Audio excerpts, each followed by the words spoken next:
Texas football dominates on the gridiron, volleyball improves to 7-1 on the season, and soccer splits a tough weekend series. Don't go anywhere, you're watching College Press Box.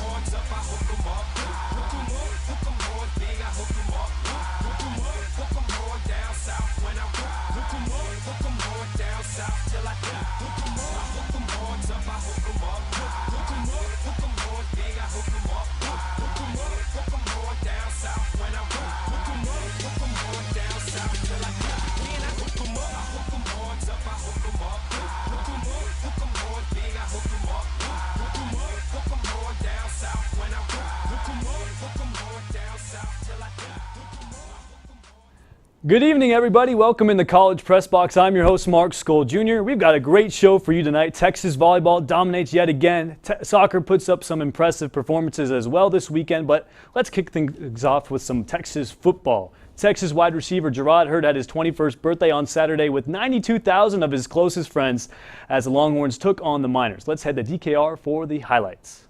Texas looking to start the season 2-0 for the first time since 2012. After a touchback, the Miners took over on their own 20-yard line as UT quarterback Kavika Johnson runs into some pressure on the left side, runs to his right, and launches it right into the midst of Malik Jefferson. Gerard Hurd's 21st birthday celebration kicked off early as Shane Buechele personally gives him a 29-yard touchdown pass for Hurd's first receiving touchdown of his career. Happy birthday, Gerard Hurd. On the next UTEP possession, Johnson doesn't know what's coming his way as true freshman Malcolm Roach sacks Johnson down to the turf for his first sack of his collegiate career.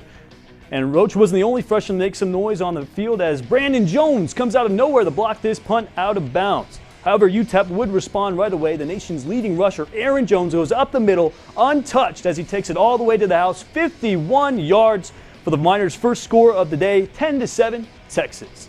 Buechele answers, though, as he lofts the ball into the hands of Ja'Cory Warwick as he gets his feet just in bounds for the touchdown. That touch on Buechele's pass was incredible. Charlie Strong looks to extend his team's lead going into the break, and Buechele does just that as he hits junior wide receiver Dorian Leonard in stride on the right sideline for the touchdown. Texas up 34-7, and the Texas defense would cap off their impressive night with a sack by Poona Ford. Take a bow, big fella. Take a bow. Texas dominates UTEP 41-7 as they go 2-0 for the first time since 2012.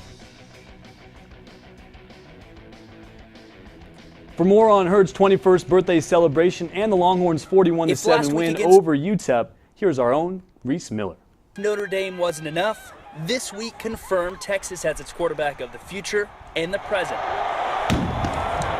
Shane Buechele had 4 touchdowns and only 5 incompletions in the Longhorn win. Yeah, Shane is, the thing he does is his preparation, and he goes and he works on it the whole week. And, a good thing about him, he has a lot of guys around him now, and you have some really good players. But it's just fun to watch him, just how he continues to develop and just get better and better. Definitely impressed with, with Shane doing that. As a young guy, just to keep his poise and, especially with last week, going through something in such a high-low game and, keeping his poise, it really showed, everyone in the locker room who he stands for and what he is. This is the spot where Gerard Hurd caught his second touchdown of the night. A year ago, we thought Hurd was the next Longhorn signal caller. Now he's emerged as a top wide receiving target for Buechele. He's done a great job, and he's a great athlete, and he learns well and he learns quick. So he's done a great job. Just knowing where the receiver is going to be, I kind of take that same mentality, like how I know how Shane will want me to be and where he want me to be. So it wasn't that hard. He's unselfish. He's motivated. He's a winner. He's a guy that wants to be really good at that position. He works every day to do that. He's got a great attitude. He's got a great smile. Overall, not a bad 21st birthday either. Even this morning when I said, hey, let's give 3 to Gerard. Today's his birthday. And he looked at me and said, how'd you know that? I said, don't worry about it. I knew it was your birthday. All right, so we'll see if you're going to do anything today. He certainly did. It took Texas 6 weeks to win 2 games last year. They're now 2-0 for the first time since 2012, looking for a 3rd win next week at California. From DKR, Reese Miller, College Press Box.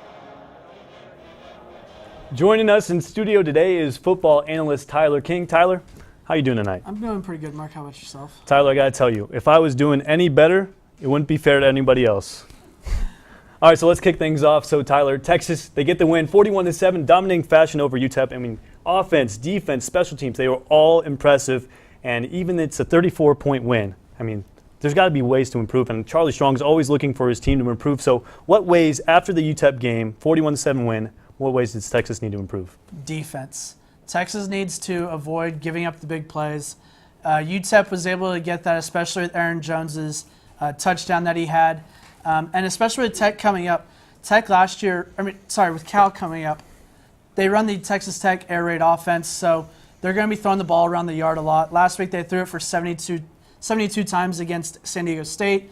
Last year they ran the ball in Texas a lot. So they got to be able to avoid the big plays. They're going to give up yards, but they just got to be able to avoid giving up big chunks at a time. And we talked with defensive tackle Paul Boyette about the Texas defense improvements. We improved a lot. That's what Coach Bedford teaches us, and Coach Strong said defense has to improve week to week. So I think this last previous game against UTEP was just a step in the right direction, just grooming us to get ready for Cal. And at the end of the day, we just got to go out there and improve week to week and just keep on growing as a unit. What's great about a blowout win over UTEP is Longhorns fans get to really see the face of the future of the program. A lot of those 5-star, 4-star recruits that we saw sign a national signing day finally able to get some time on the field. Not so much last week against Notre Dame, 50-47 double overtime win, but this was their time to shine. Which one of those guys, besides Buechele, because obviously we've seen Buechele dominate on the gridiron, which freshman other than Buechele really caught your eye? Mark, I'd have to say Malcolm Roach. He brought a lot of energy to defensive line. I know they've been moving around playing defensive end and playing Fox. He had a big sack like this one right here. It came from the blind side to get the quarterback. He also had to play later in the game where he dropped back in coverage, made a nice play on a receiver. He just brings a lot of energy and youth to the defensive line that's going to need depth when we get into conference play, when all these teams are throwing the ball around the yard and they're having to pass rush almost every play of the game. We're going to need a lot of these young guys, along with him and Breckenhager, who had a really excellent game as well. Now, Texas, they're taking on Cal this week, and Malik Jefferson spoke with the media about this week's matchup against Cal.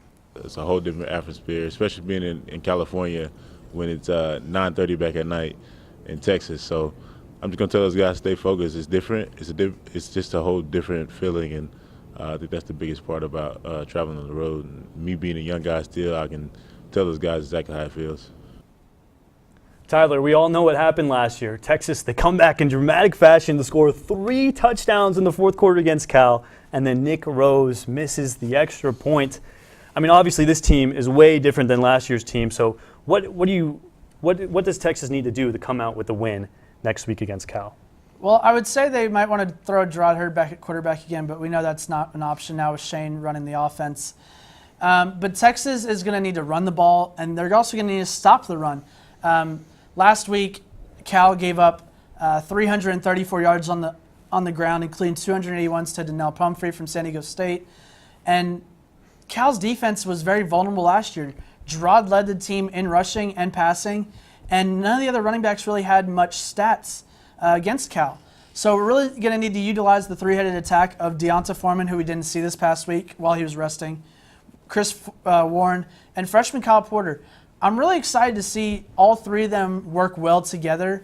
But they need to be able to run the ball well. Stopping the run, though, Cal ran for 280 on Texas last year. Their two main backs that ran last year, those yards, are back again. They did not run well last week, even though they threw the ball 72 times. But Texas needs to stop the run and run the ball well themselves. Well, Texas lost last year 45-44, heartbreaking fashion. Tyler, thanks so much for joining me tonight. Thank you, Mark. All right, coming up next, we're going to be talking Texas volleyball and soccer. Don't go anywhere.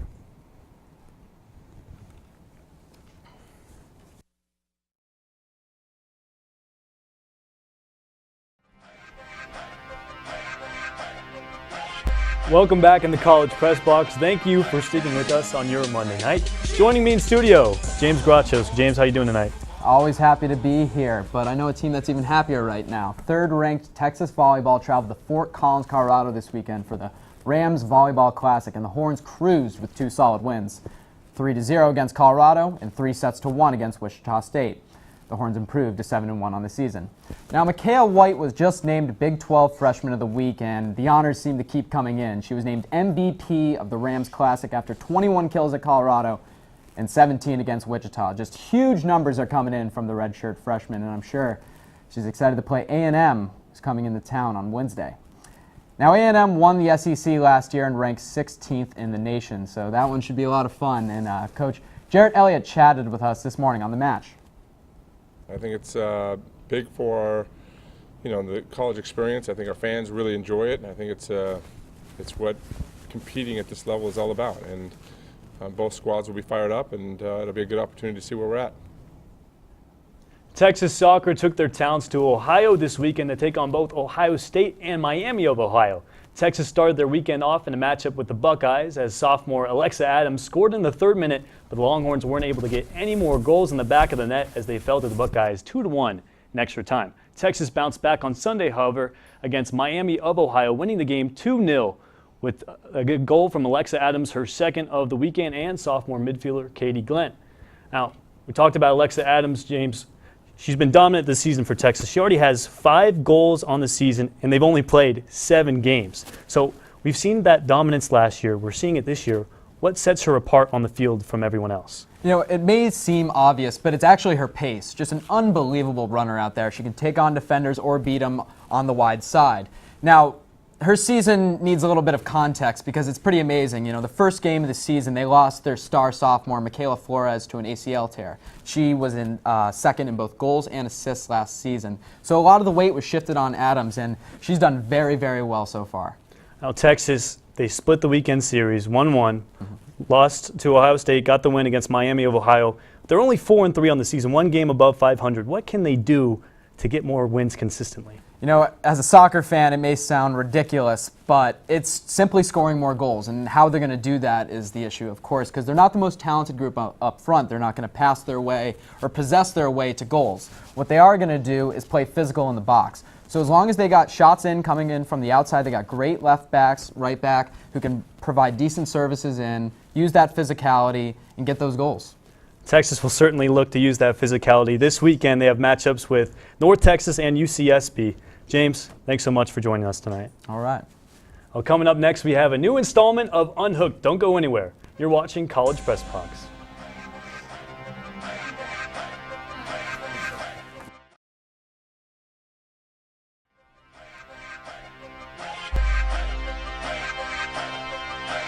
Welcome back to College Press Box's newest segment, Unhooked. I'm Katarina Biancardi alongside Luke Henry, where we're going to shift our focus past the 40 acres and recap college football's 2nd weekend.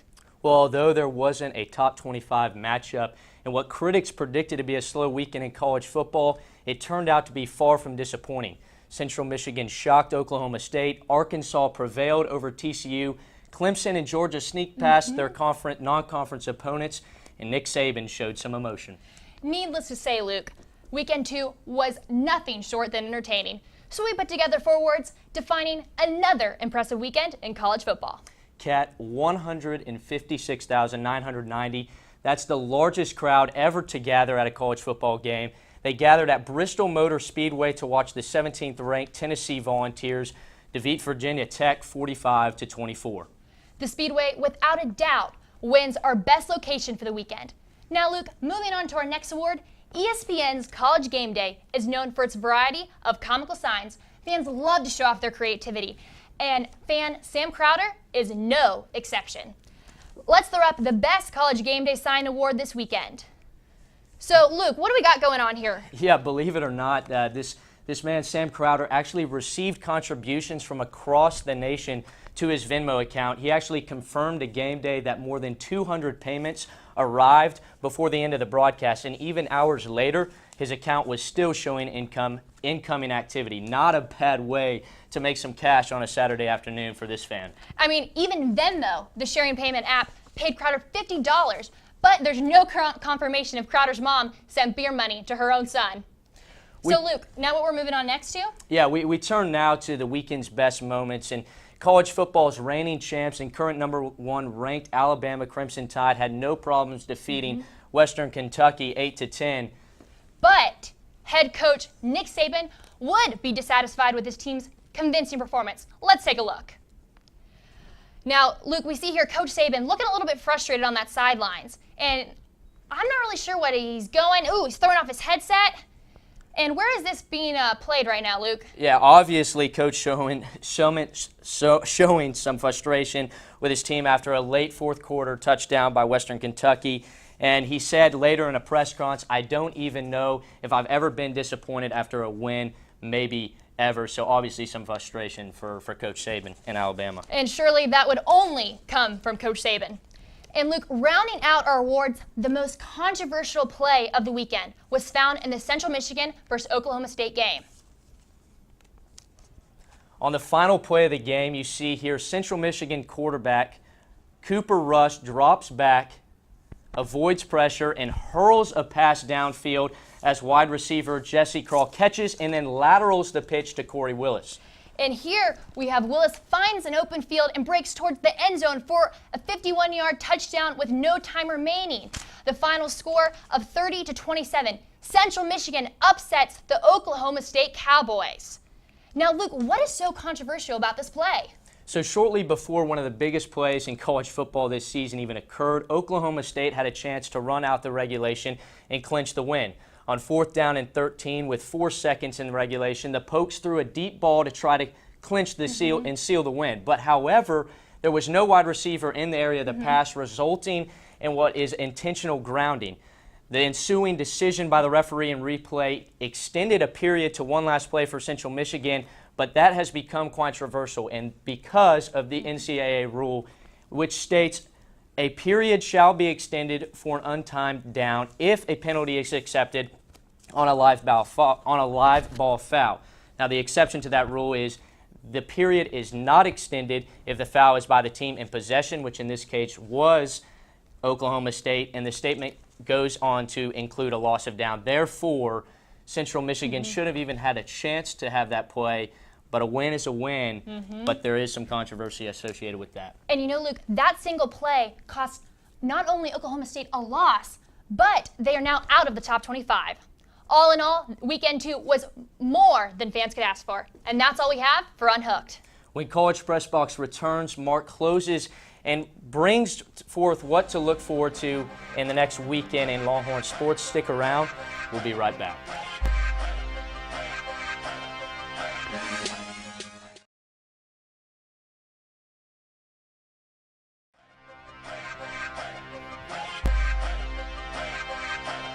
Thanks for sticking with us on your Monday night. This is College Press Box. It's no secret the quarterback position has been a weakness at Texas ever since Colt McCoy entered his name back in the NFL draft in 2010.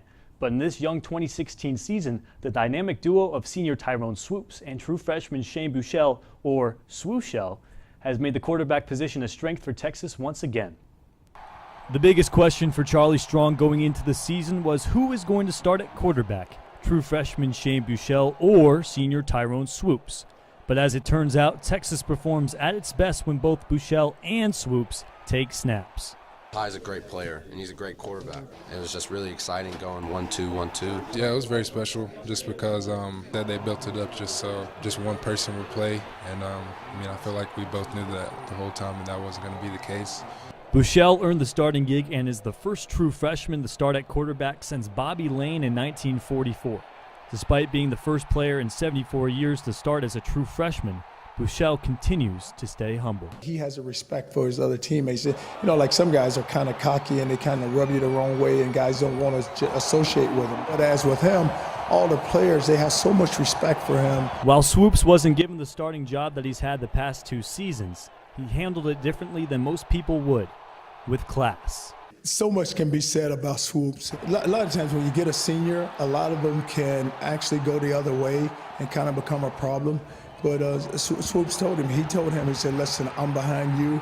And, anything that happens, I'm going to be there for you. The quarterback competition over the past 9 months hasn't torn the two apart. It has only made them closer. He's a great kid, great guy. Like I said earlier, he's like a little brother to me. Ty's helped me tremendously.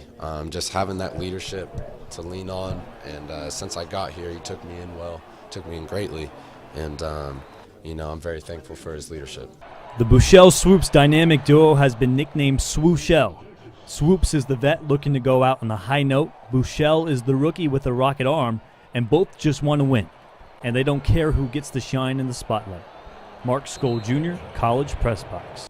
Now let's take a quick look at what's happening this week in Longhorn sports. Monday and Tuesday, women's golf heads to the Minnesota for the Minnesota Invite, and then on Wednesday, volleyball takes on Texas A&M. That's on LHN at 7 p.m. And this weekend, you're going to see Texas football. That's the big marquee matchup. Football at Cal, 9:30 p.m. Yes, that's 9:30. ESPN primetime TV should be a big one. Texas looking to avenge their loss last year here at DKR. And before we go tonight, Kevin Durant, a Longhorn legend, was on the UT campus this past Friday, and our own Kylie Badgley was there for the story. Hi, we're here at the AT&T Conference Center where former Longhorn and current NBA player Kevin Durant is speaking to students about his career, his move to the Golden State Warriors, and his time at the Summer Olympics. Kevin Durant, you said yesterday that when you have great people behind you, you can accomplish anything. You've got great people behind you. Durant returns. A conversation with Kevin Durant was mediated by former NFL coach and Longhorn Darren Roberts. Kevin is known as a man who's really done well with his finances and someone who's also looking beyond the game and trying to impact the world in a very meaningful way. During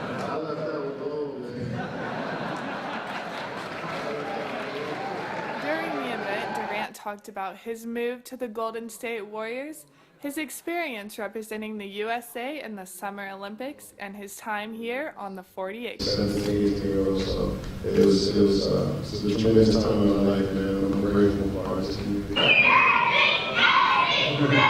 Durant took questions from abroad via Skype and a few from the audience. He even made one small fan's day by signing his ball on stage. The Texas Spurs and Texas Cowboys gave Durant a pair of personalized spurs and chaps. The event ended in typical Longhorn fashion with the eyes of Texas. And of course, the audience swarmed Durant for autographs on his way out of the room. I'm Kylie Badgley with College Press Box. Awesome stuff as always, Kylie. And that's the show for tonight. Thank you for spending your Monday night with us. Be sure to catch College Press Box on TSTV every Monday night at 9:30 p.m. And for all sports news, make sure you follow our Twitter account at TSTV Sports. Also, don't forget to watch our sister show, College Crossfire, every Wednesday at 9 p.m. Reese Miller and company have a special show planned for you this week, so you don't want to miss it.